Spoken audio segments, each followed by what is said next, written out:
Everything you think you know about the Sahel.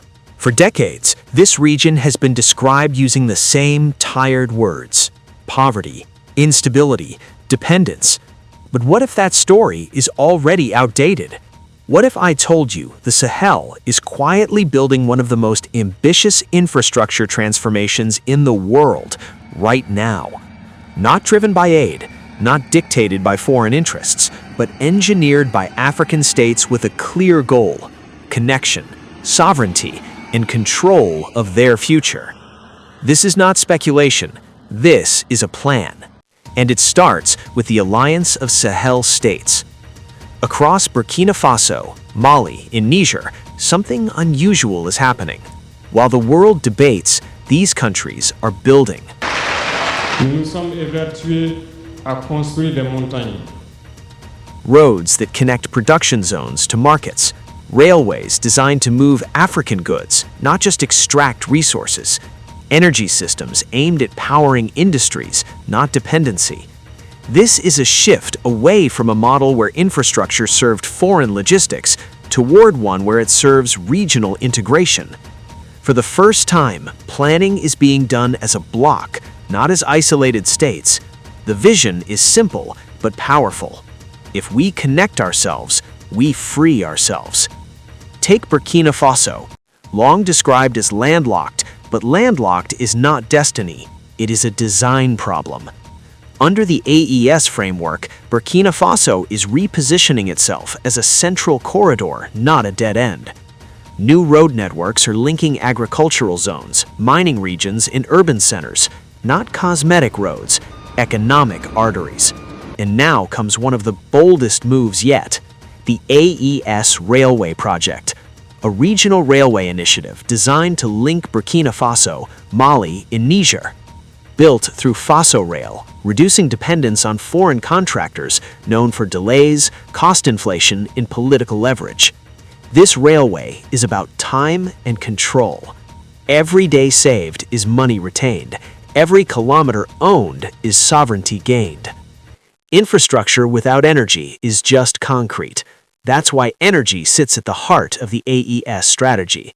Burkina Faso is advancing a strategic nuclear energy project designed not only to power its own development, but to operate within regional energy cooperation. Niger brings uranium resources. Burkina Faso brings industrial ambition. Together, the benefit is mutual. This is not extraction, this is value retention. Alongside nuclear planning, AES states are expanding solar grids, transmission networks, and rural electrification. Because no factory runs on speeches, no economy grows in the dark. Why energy projects now serve African industries first. In Moscow, Traoré spoke without hesitation.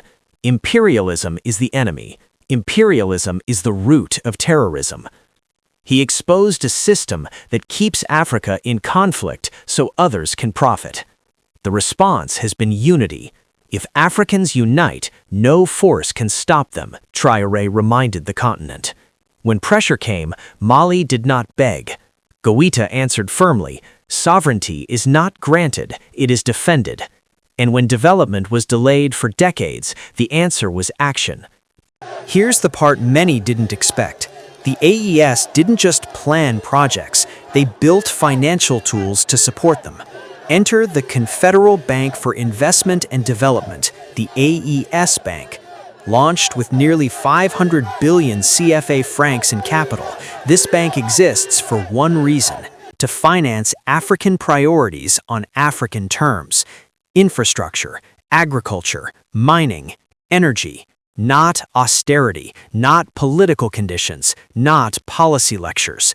This marks a decisive break from decades where development financing came with invisible strings. For the AES, financing is no longer permission, it is capacity.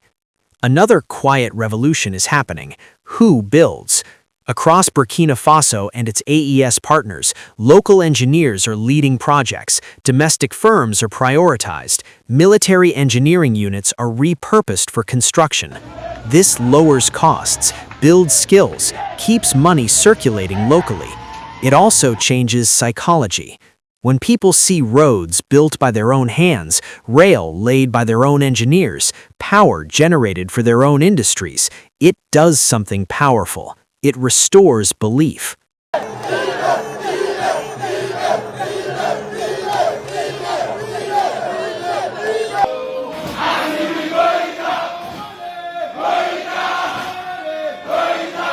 For years, Africa was told development must be supervised, that progress requires permission, that sovereignty is risky.